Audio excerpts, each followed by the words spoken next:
Regifting will never be the same. This is the earrings of Madame De.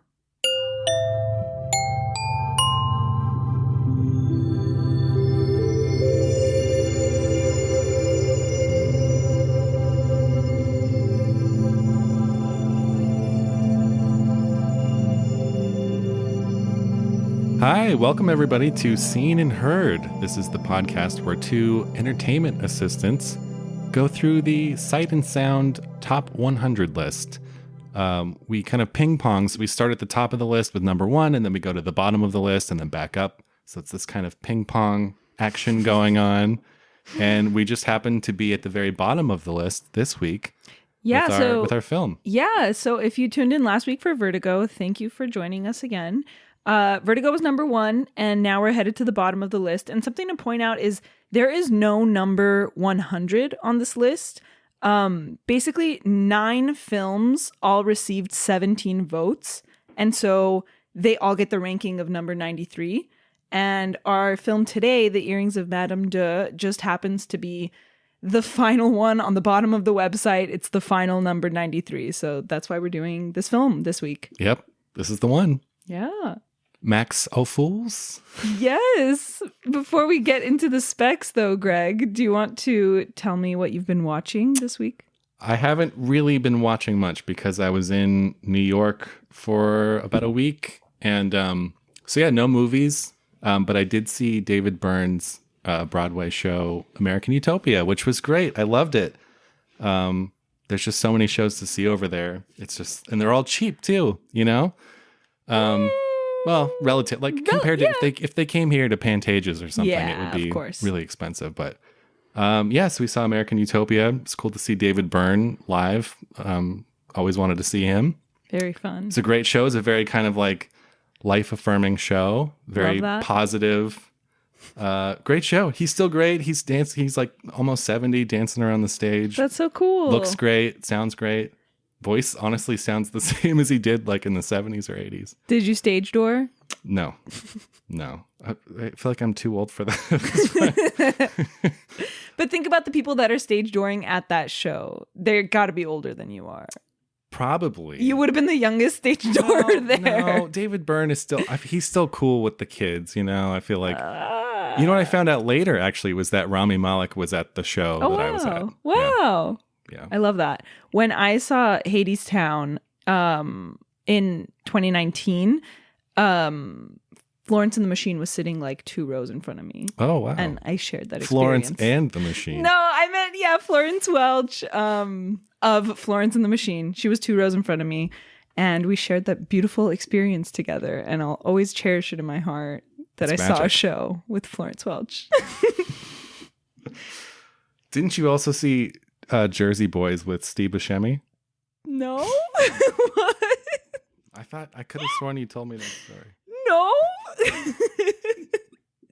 Are you telling me you haven't seen Jersey Boys? The Clint Eastwood movie? No, the show. I haven't seen the show. Oh. Masterpiece. Yeah.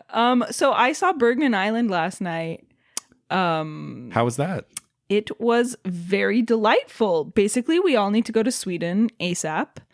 It's like one of the happiest countries, I think. Yeah. And yet, I mean, Bergman's films are all like dour, pretty bleak. Yeah. But yeah, it was a really great experience. It's basically like, you know the plot, right? They basically go to Faro, the island where Bergman like lived and worked.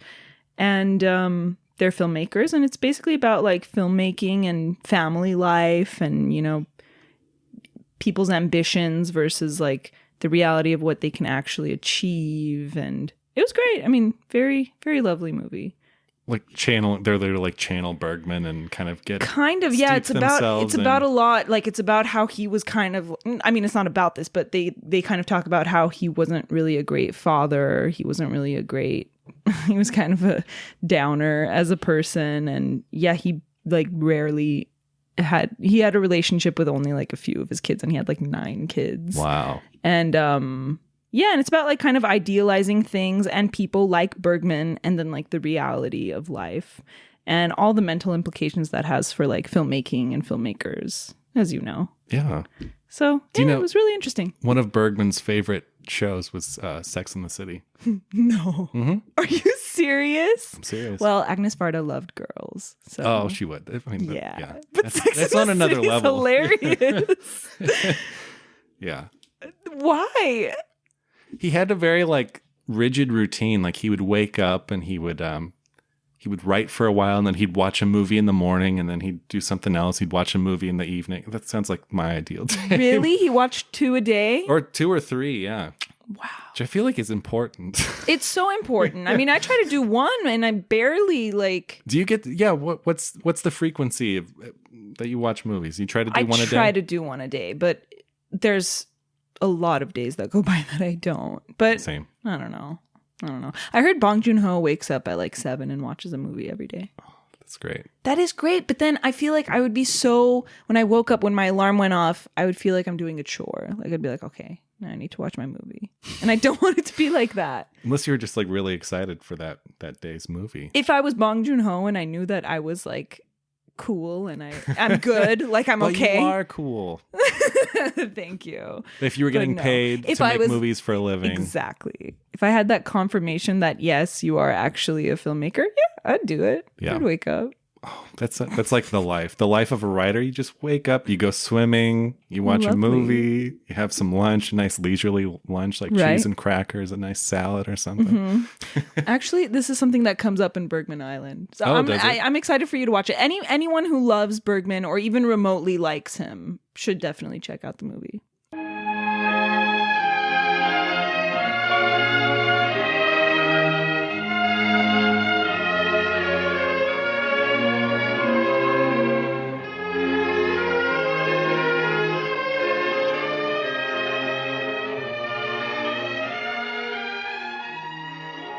The Earrings of Madame de, released in 1953, directed by Max Ophüls. Ophüls was a French-German director. He was originally from Germany, but he fled right before the Nazis took over. He moved to France, and he became this very revered director in France. It is based on the novel by another Madame de, but this one is Louise Levesque de Vilmorin. She released this novel in 1951. It's the Isn't most it so French funny? name I've ever heard. Yeah, but isn't it so funny that she is also a Madame de and her name is Louise? Oh, yeah. It's the same as in the movie. Yeah. Anyway. Little autobiographical, maybe. I don't know. I can't, the novel was released in 1951. Well, apparently the movie has almost nothing to do with the book. Okay. We'll get into this. Yeah, we'll get into that. The film tells the story of a Parisian countess who sells a pair of earrings her husband gave her as a wedding present for some extra money, possibly to buy some extra stuff. After the earrings pass hands several times, they come back to her when her new suitor, an Italian baron, gifts them to her. The pair continue on a love affair as her husband, a military general, steps in to intervene. As you can probably tell, this does not end well. Nope. The film stars Danielle Derrieux and Charles Boyer as Mr. and Mrs. De. I think it's Boyer. Wow. How dare I can't you. believe I had to tell you that.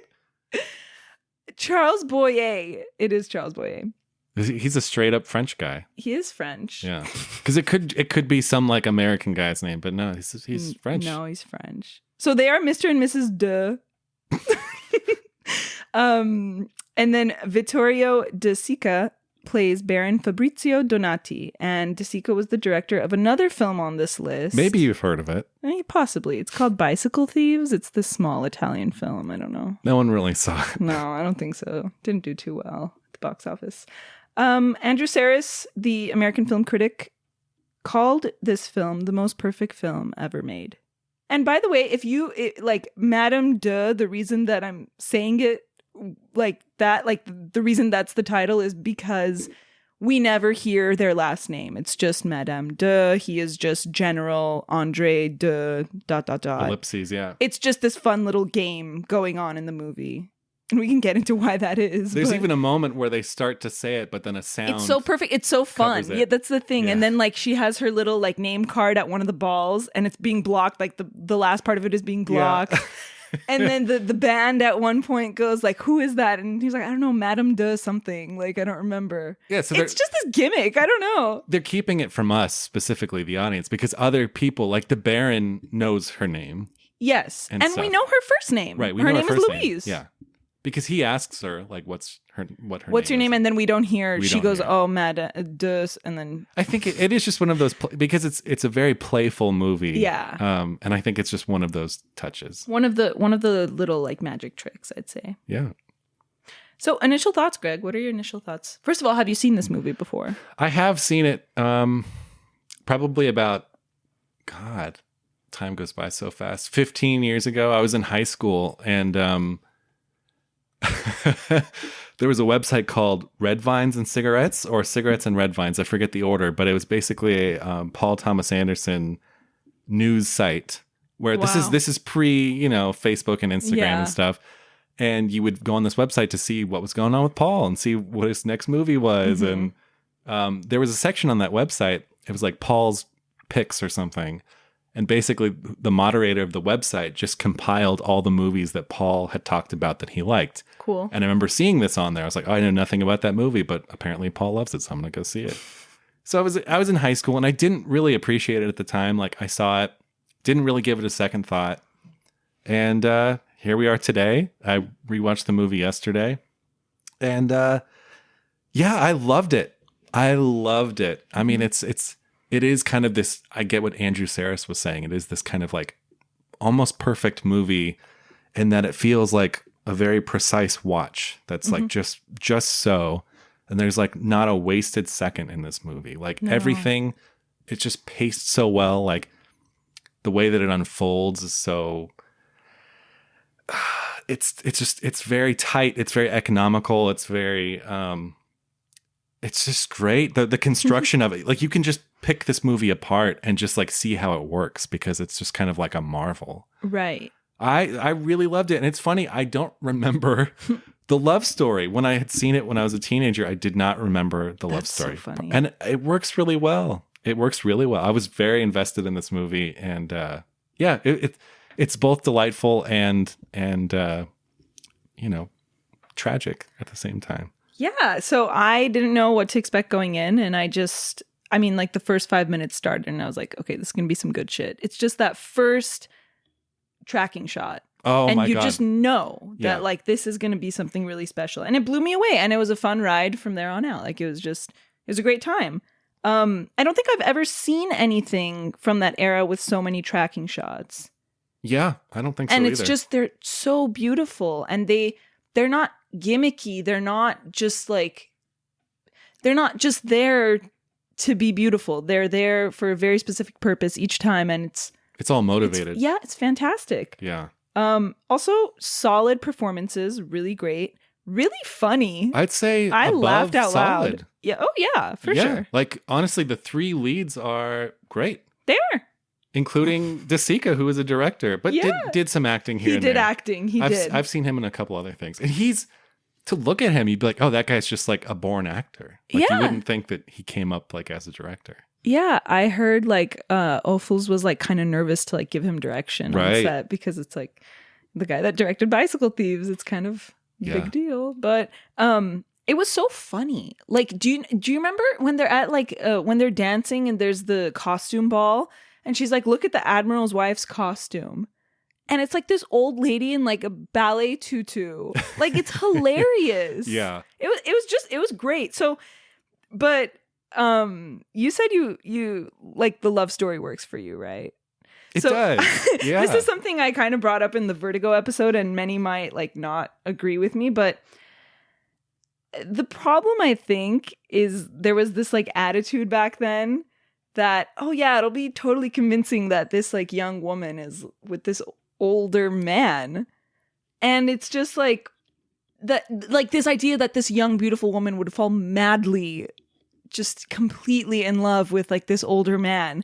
And she just goes from one old dude to another in this movie. I just want to say, like, right. I don't want to sound mean, but I just think that women should be tempted into these whirlwind romances the same way men are, even if that's vapid, even if it's just a pretty face. Like, Don't get me wrong, like he's a handsome guy, the Baron. Mm-hmm. He's handsome, but like he's like 17 years older than her. Is he? Yes. I mean, she's not like a spring chicken necessarily. I know, like, but her husband and the Baron are older. See, I mean, I bought it from the first because he zeroes in on her and is very intense early on, but is very charming. And yeah, I don't know. I totally bought. I think romance. also the fact that he was like an Italian, like speaking French, it was kind of like, he was so like, I don't know, kind of just like this nice guy. I was like, oh, bonjour. Like, I don't know, like, I don't know. But do you get what I mean? It's like, okay, we constantly depict men with these like young, beautiful women. Mm-hmm.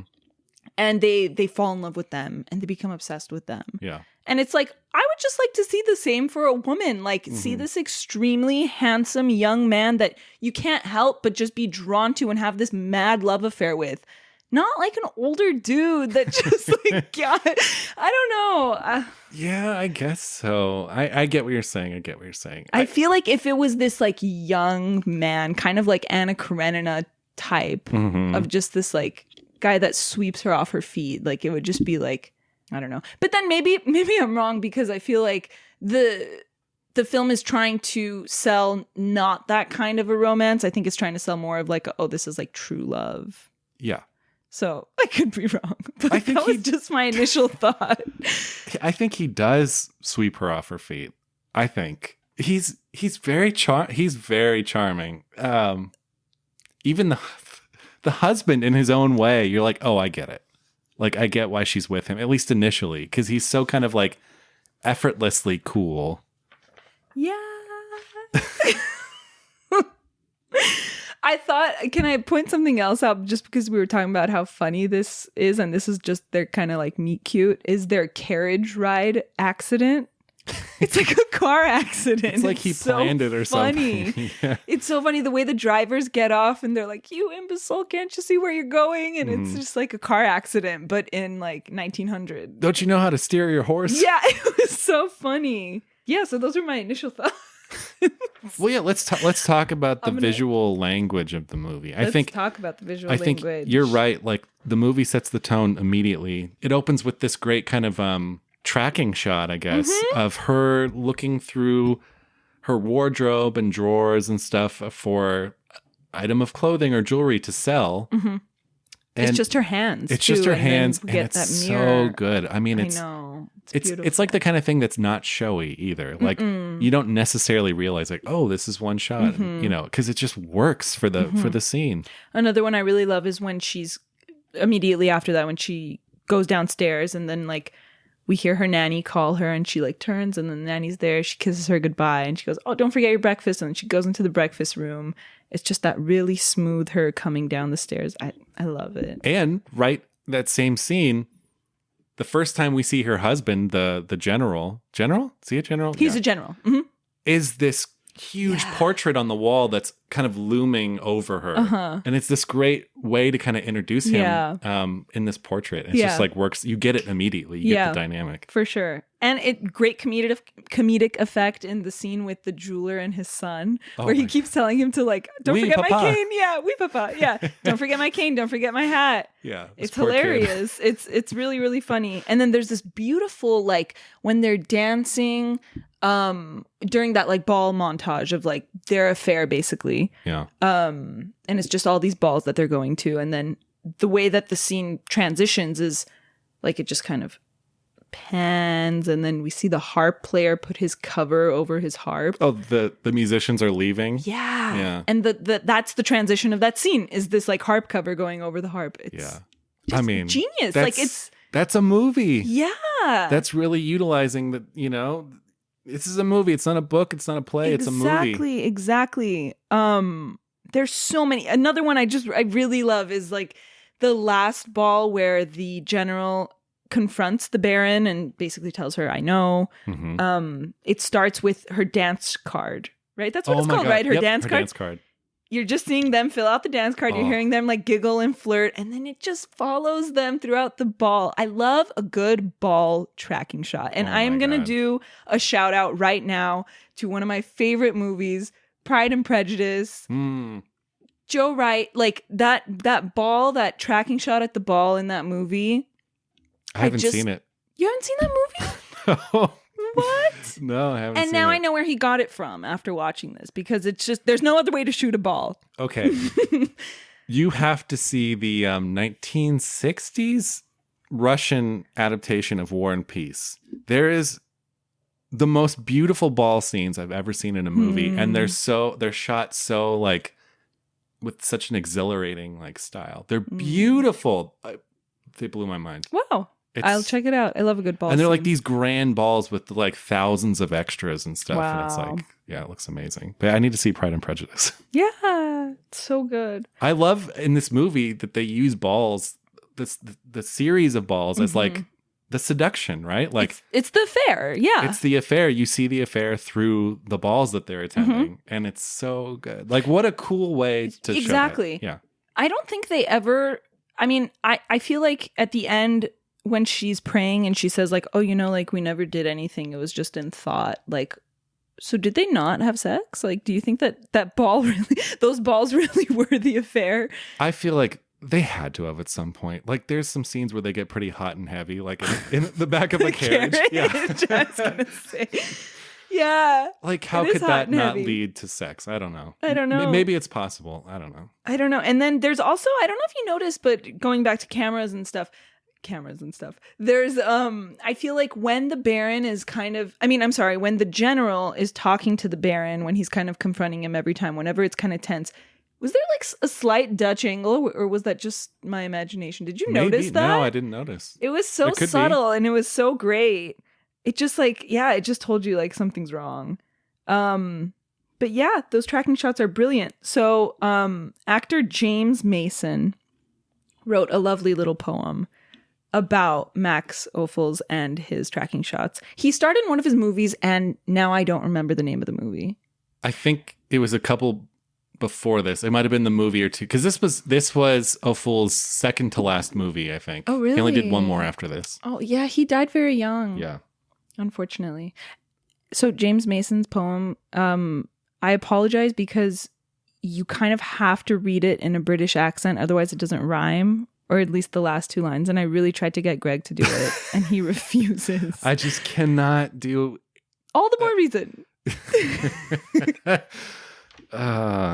Yeah. I mean...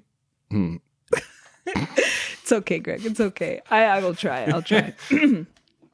Actually, I think I'll just go into the British and through the last two lines. A shot that does not call for tracks is agony for poor old Max, who separated from his dolly is wrapped in deepest melancholy. Once, when they took away his crane, I thought he'd never smile again. That was a poem by James Mason. I love it. But I guess Max Ophüls is just, this is his thing. Yeah, that's his thing. And it's so good. It's so good. Yeah. I loved it. In a time too, I mean, this is France, but a lot of American movies from that era are very kind of like, they can be stagnant. Of course, it was studio era, and it was like locking down the camera. Pretty, yeah. Yeah. And this is just the way that the camera kind of, I mean, by today's standards, like it would be hard to get some of those shots. Like definitely. They go on, they're these long tracking shots, they're really smooth, really graceful. It's like and they're so integral to the story. And like the scenes of them dancing and the way that the camera's kind of dancing with them, like it's not just keeping them in frame, it's swaying back and forth, and it's beautiful. Yeah, another one I really love, and I know I keep saying this, but it's when it's that final ball and the general has asked the Baron, oh, meet me in the smoking room, like I need to talk to you. So he's left, and then Louise is alone on the dance floor, and then the tracking shot starts. And we're just watching her face. We can see she's looking at something and we don't know what. And we're just following her through the ball, and she's very confused and she's looking at something. And then we realize that she's looking at the general. And she's like, what are you doing? Like, you just called him in that room to talk to him. Why are you out here?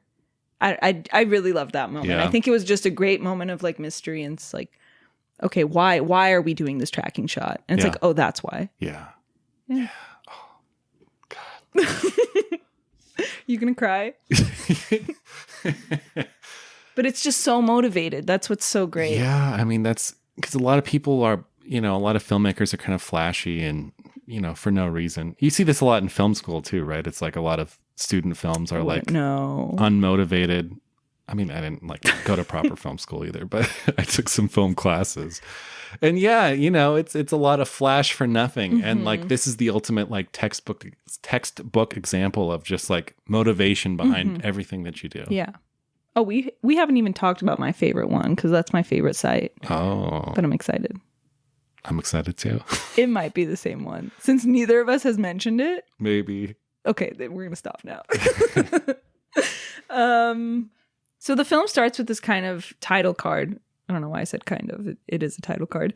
And it says, it describes that Madame de would have been she was seemingly destined for a delightful, uncomplicated existence if it weren't for those earrings or something like that at the end. And I think that it's, how do you feel about that title card? Well, here's the thing. Even if she hadn't sold the earrings in the first place, she would have still met the Baron, right? Yeah. Yeah. So that's the thing. So I think it's not if it weren't for those earrings, it's if it weren't for love. Yep. But that doesn't sound as cool. No, because the earrings mean nothing without that love. Well, and the French title of this movie is just Madame de. It's not the earrings of. That's interesting. Yeah. Yeah. Let's talk about the earrings really quick. I mean, it's kind of the whole focus of the movie is the way that we assign objects, the way that meaning can change over time, and how we start the movie and they're meaningless because they're from her husband, and that it's a dead marriage, Yeah. And then later on, when she gets him back, and gets him from the Baron this time, and it's recontextualized. And it's kind of, the earrings play this fun part. I mean, they motivate the whole sort of most of the movie, at least like the first half of the movie is motivated by the earrings. Of course.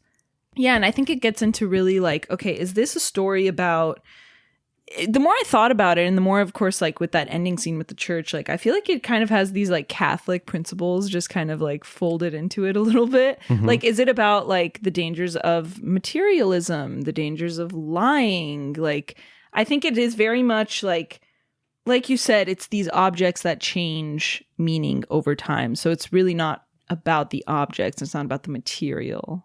Right. Does that make sense? Yeah. So one of those. It's just a conduit for her feeling, how her. Exactly. She changes over time towards. Exactly. And I think that there's this like idea of beginning and end is just embedded like throughout the movie. Like the first scene I love during the first shot where the Bible falls and she goes, oh, I need that more than ever. And she's kind of saying it as a joke. And then she goes to church to pray that the jeweler's going to buy these earrings. And you just compare that with the ending when she really needs God and when she's really going to church to pray for something that's actually important. I love those two scenes. Yeah, I absolutely love those two scenes. And yeah, it carries so much weight at the end versus the beginning. And that's what the whole film is. It's returning to things that now have a deeper meaning and have more importance. Even the fainting spells, like at the first, it's kind of at the start, it's like her little like character trait. I thought she was faking it. I thought she was faking it in too. With the jeweler. I thought it was a joke, not a joke. I thought it's a tactic. She was exactly. Yeah. She was trying to get him to buy the earrings. I think maybe it was. Yeah, but that's like her character trait. Like everyone knows, oh, she's that lady that just like, whoop, she faints. But then like towards the end, it becomes really serious. Like she faints when she sees the Baron fall off his horse, and then of course she faints at the end where she possibly dies. And the big one is the earrings. Yeah. Beginning to end. Yeah. So she goes from someone, Madame de goes from being someone who's like playing this part, this charming young wife. Her and her husband are so cordial that their bedroom is like 2 bedrooms that have a living room, which is common. I guess it was common back then, but the fact that they're so far from each other, and the fact that they're really, I feel like it's like an openly platonic marriage. Like they talk about it. Yeah. Yeah. What's going on there? It's kind of an open situation. I mean, it's a loveless marriage. I feel like they love each other as like friends. Yeah. But do you think that he's carrying on? Oh, sorry. What were we going to say? Do you think that I'm sure when he met her, he loved her, he wanted to marry her, he wanted them to be romantic, but she obviously isn't in love with him, and that's why he kind of goes to this mistress, and that's why he gets so angry at the end. Mm-hmm. Because if it was an actual cordial like relationship and it wasn't this one-sided relationship, which I think it is, he wouldn't kill the guy at the end. Right. So I think when they started, he must have been like deeply in love with her, and she just fell out of love or never was in love. She just wanted to be a countess. She just wanted to be a countess. She's like the town flirt. Everyone knows her as like the big flirt too. And yeah, she where was like he's tried and he knows it's not going anywhere.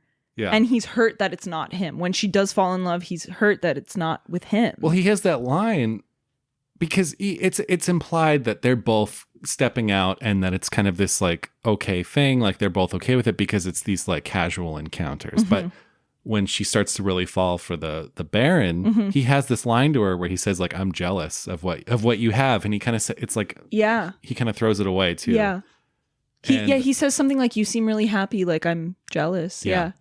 But like almost in an encouraging way. He also says that great line.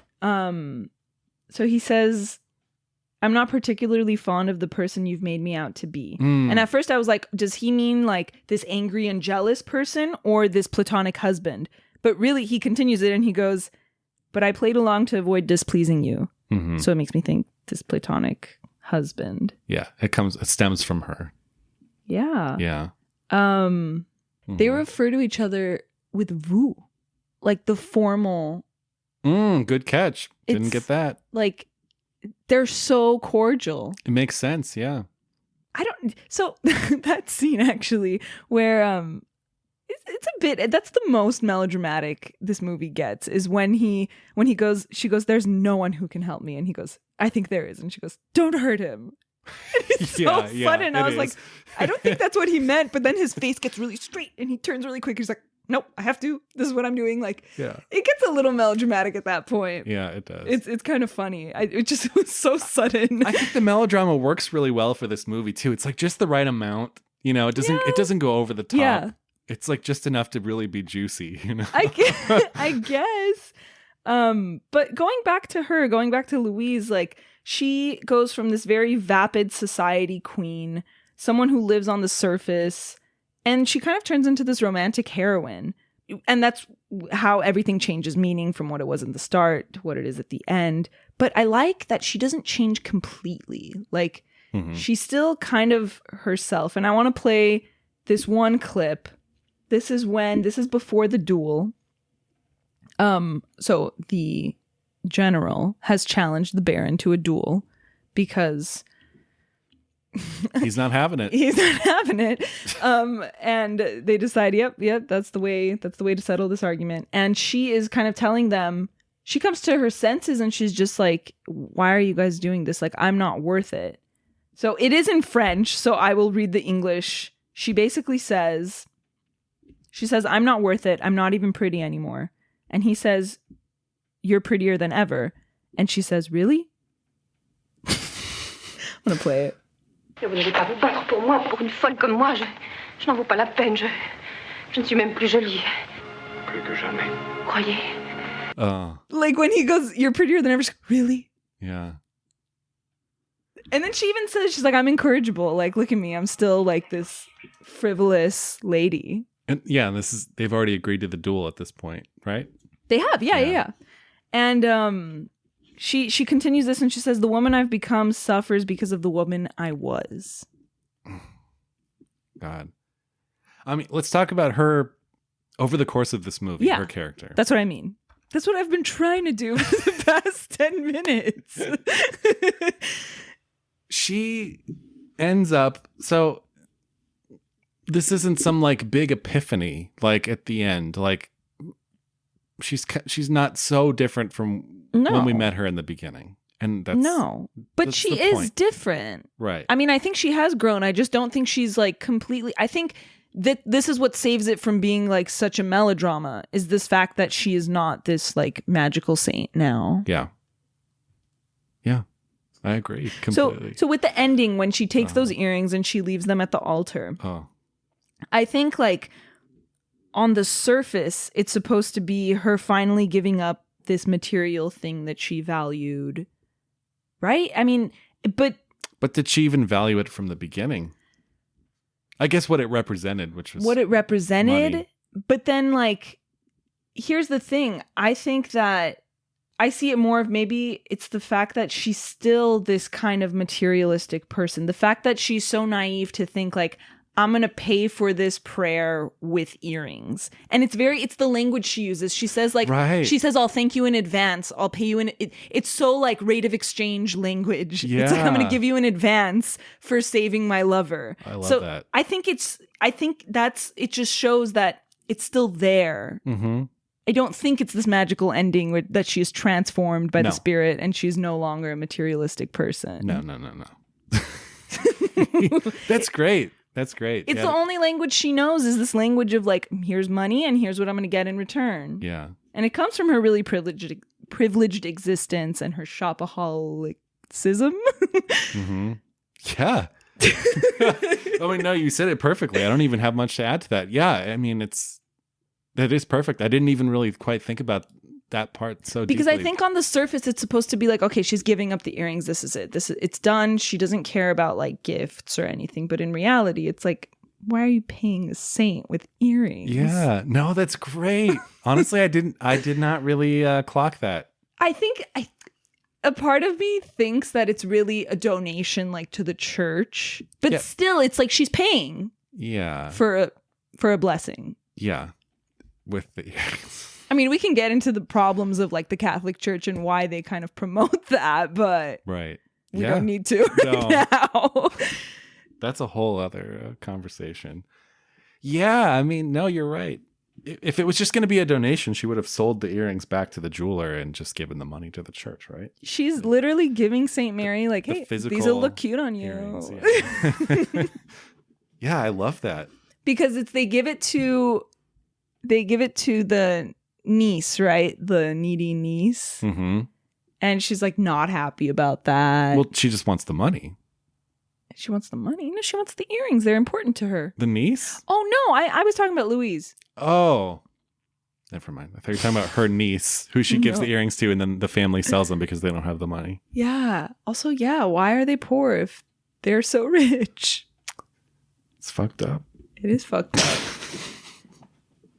I don't know if it's worth it to talk about like the whole international politics in this movie. Like they're like ambassadors and they're all diplomats and there's this peace conference, this unnamed peace conference. It's so in the background that I think you're almost not even supposed to think about it. Like it's But are you supposed to like be like, actually like this is so like first world problems? I mean, yeah, to an extent, yeah, absolutely. But I the movie does a good job of it's very focused. It's a very focused movie, and because there's so much happening. I don't know about you. There were a couple times in this movie where I paused it, went back like 30 seconds, just because there's kind of so much happening at one time. I did, and a lot of it was because of the tracking shots. Was because I wanted to see where it started, and because I don't realize that it's all one shot until I'm in the middle of it. And I'm like, oh shit, guess I have to start again. Yeah, exactly. But because it's such a precise movie. It's just there's so much information being given to you, and it's these little like comments that almost seem like throwaways, and you're like, oh no, like that's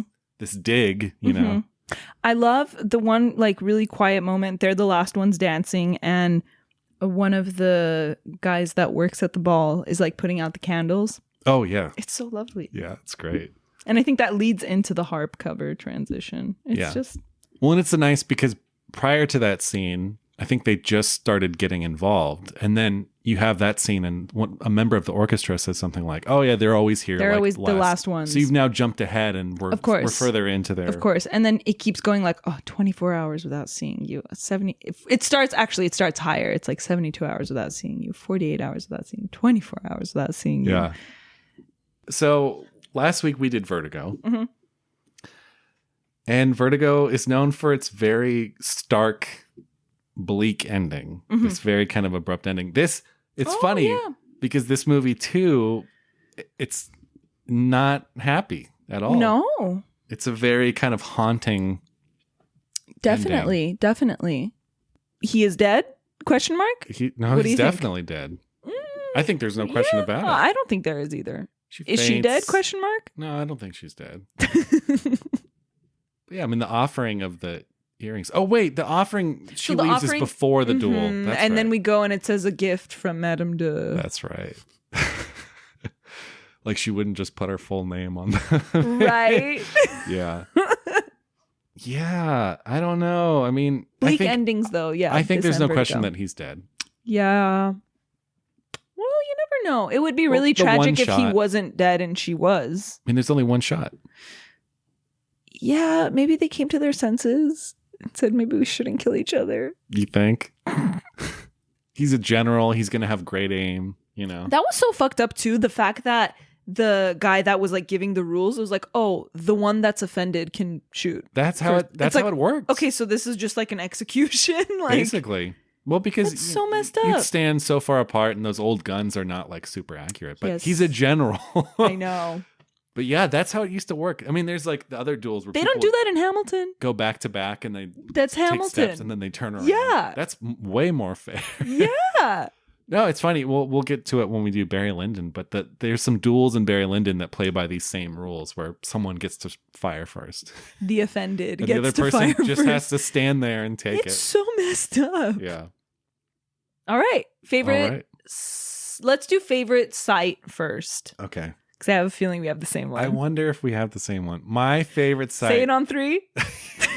We're going to say it on 3. Ready? All right. 1, 2, 3. The it's church. Oh, not mine.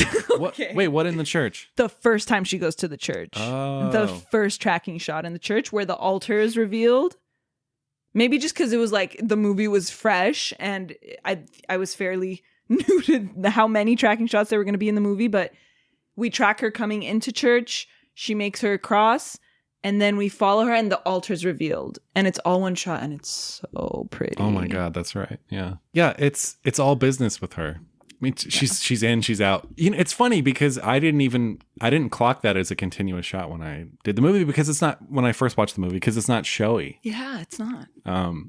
But I love reveals like that where you're following a character and then you see like what they're looking at. I really love that. Yeah, it's such a beautiful church too. Mm-hmm. What is your favorite sight? So there's a scene where there's a tree and just the leaves are kind of like gently. I'm just kidding. I was gonna kill you if you were serious. I was gonna be like, this is the rain from. It's just the rain. I love that the rain on the dirt. Shit. No, it's the scene when the Baron regifts her the earrings, and there's a shot of her in front of the mirror, and she's putting them back on, and this is the first scene where they have this whole new meaning for her, and it's a shot of her face in the mirror. She gets a new life, basically, and it's like symbolized in these material objects that didn't mean anything to her. She gets a new reason for living. Well, it's a great contrast too to the first time we see her face full on is in the mirror when she's looking for the jewelry to sell. Yeah. And yeah, I mean, it's like she has a new soul like breathed into her. Yeah, I love it. Yeah. So what's your favorite sound? Okay, so this is hard because it's in French. It is. So it's hard to play, but I can. It's just when she says, I love when she says they're dancing. It's the last ball, I think. There's so many freaking balls. She says, I want to be seen by you and you alone. Je ne voudrais plus être regardée que par vous. And I think it's just such a good summary of like her character development, I guess. Because like before she was the society woman. Look at all my fancy clothes. Look at all my fancy jewels. Which she still kind of is. But so romantic. The music, the dancing. My favorite sound. Yeah. It's a line. Early in the movie, they're at the opera. And this is where she first fakes that. I love it. She's lost her earrings. Yes. Or that someone's stolen them. So the the general is going around trying to find them. He goes home. He comes back to the opera house. Very thorough of him. Why would He's leave on the it. opera and come back? I think it says something to his devotion to her, you know, his feelings towards her, because it's the wedding gift, you know. They're obviously very expensive earrings too. That's sad. It is kind of sad. But there's a line when he's leaving the opera house, some guy comes up to him and says, "While looking for those earrings, you gave his wife a rather unpleasant stare." And then he says back, "Tell him he should have chosen a less attractive wife." That was great. That was great. Monsieur le Parabère estime qu'en cherchant ce bijou tout à l'heure, vous avez fixé sa femme avec une insistance déplaisante. Vous voulez dire comme si je la soupçonnais d'un vol? Je dirais pas tout à fait d'aussi loin. Tant mieux, tant mieux. Vous direz à monsieur de Paramère que lorsqu'on ne veut pas que sa femme soit regardée, on la choisit moins jolie. Vous ajouterez que je l'ai vu souvent regarder la mienne, que j'ai jamais pourtant pensé qu'il la soupçonnerait d'un vol. There's a lot of great little lines like that in the movie. Even early on in the opera house, there's not that it's a line, but the guy that's opening the door for the general. Oh yeah, it's so funny. Keeps standing up, opening the door. He keeps going back and forth, and then he says like, "I'm not going to open the door again." And then the general comes through and he stands up to open the door. It's so good. I love when the little boy, the jeweler's son, he goes like, "Oh, you're going to see that lady? Like, tell her I say hi." And he's like, "Are you stupid?" Oh my god, that's so good. Does he funny. slap him or something? No, because he's upstairs and he's down. That's right. He says something really funny. I think he calls him an imbecile or something. Yeah. Like, it was hilarious. Yeah, I love that. Should we get into Pauline Says? I forgot about Pauline Says. Let's do Pauline Says. So this is a segment where we talk about Pauline Kael, what she thought of the movie, what she didn't think of the movie. In this case, she loved the movie. Yeah, I could tell. She literally says perfection. So her and Andrew Sarris are not so far apart on this I one. guess not. She says, this tragedy of love, which begins in narcissistic flirtation and passes from romance to passion to desperation, is set, ironically, in aristocratic circles that seem too superficial to take love tragically. She goes on to say, the very beauty of Max Ophüls' film is sometimes used against it. The gliding, sensuous camera work, the extraordinary romantic atmosphere, the gowns, the balls, the chandeliers, the nuances of language, and the sense of honor are regarded as evidence of lack of substance. Then she goes on to say, Ophüls' lush, decorative style, his recreation of a vanished elegance, and his darting, swirling camera are used to evoke the protection that style and manners and wealth provide, and to demonstrate that passion can destroy it all. Wow. Yeah, she really got it. She got it. She loved it, and I think she's on point with this one. I really think she is too. So yeah, I don't know if she saw this on release or not, but yeah, she loved it. Perfection. She literally said perfection. Big for her. Yeah. Let's get into some Letterboxd reviews. Who wants to go first? I have a 1 star. Okay. What a collection of uninteresting people. Yeah, that was a big one I was noticing. Like, either people really loved this movie on Letterboxd and they said, like, yes, masterpiece, beautiful camera, or they were saying, like, wow, I hate these privileged people, which is like, I get it, but yeah, it's also a film. Like, it's meant to kind of like sweep you off your feet. It's a melodrama. Yeah. I get why you wouldn't connect or relate to a film like this, like not so much. Like I understand, but like I don't know, people who are so adverse to like watching movies about wealthy people. It's like, I don't know. They're still humans and they're still going through something. And I think there's always, you can find a good movie, a good story, you can find a lot to relate to. Like this is so completely opposite from what my life is, but still relate. It's entertaining. Like it's entertaining, okay. And you can relate to some of it. This movie's like undeniably entertaining. I think it's great entertainment. I think this is one where like even if you don't love movies, you can still watch this and be like, oh yeah, that's. My mom would love this movie. I tried to get her to watch it with me, but this is someone who loved it, and I usually don't read reviews like this, but this I just really liked. So good, and also bananas. I just thought that was great. Someone gave it 2 stars and said, it's called The Earrings of Madame Duh because the guy writing the title fell asleep in the middle of it. That was my favorite one. I love that. Someone wrote worse on a rewatch. They also write a bunch of other stuff, but it's a little long. Overall, this romance feels so artificial and it makes the entire film a slog to get through. It's so funny. It really worked for me in this movie. That's great. Okay. Here's a 3.5 star review. Mm-hmm.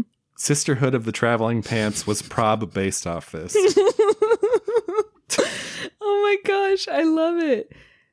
So here's one, 2.5 stars. Get over yourself, Max. Using polite metaphors to interrupt the hypocrisy of high society is just another flagrant luxury. Where's my boy Toto to pull back the curtain on this shameless privilege fest? Again, you can make movies about anyone. Like it's okay.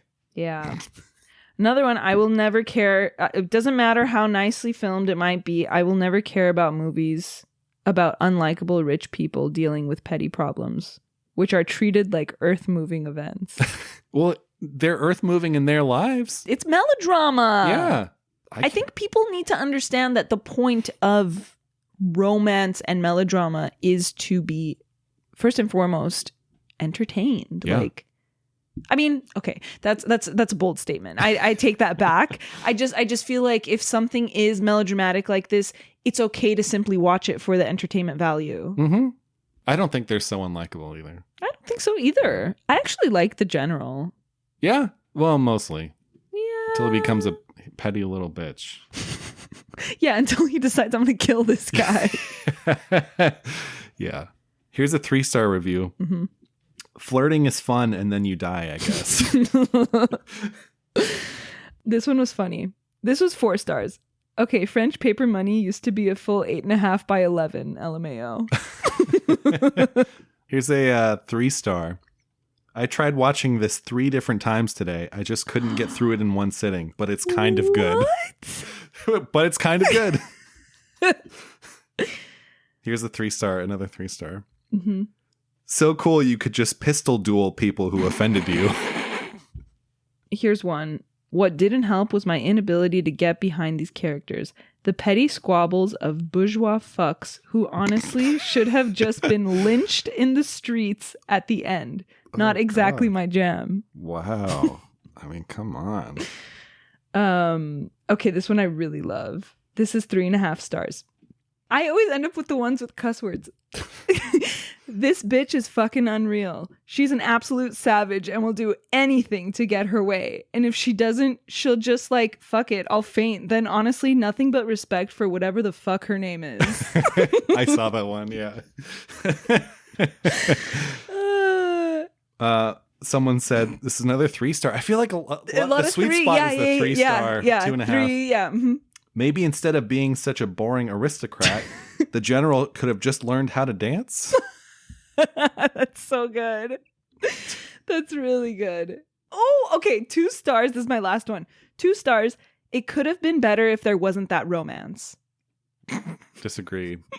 Then what would you have? Exactly. That's why it's so funny. 3.5 stars. All over a pair of earrings. Great. That's what I got. Yeah, I mean, look, I think it's great. I think this is really great. It's great. I think it's something I'll return to a lot. Yeah. Like if I just want a good time, beautiful. Yeah, because so much of it is kind of breezy. Yes. Next week's movie is Citizen Kane. Yeah, look, not many people have seen this one. We're going deep next week. It's number 2, by the way. So we're back up on the top. It's number 2, 1941. I think that's Orson Welles classic. Yeah, it was number 1 for about 50 years, and then Vertigo beat it this past list, this 2012 list that we're working off of. Yeah, and I think that's. I know we talked about this last time. I think it's fair. I think that's warranted. Yeah. This has been Seen and Heard. Thanks for joining us this week for the Earrings of Madame De. We hope you guys tune in next week for Citizen Kane.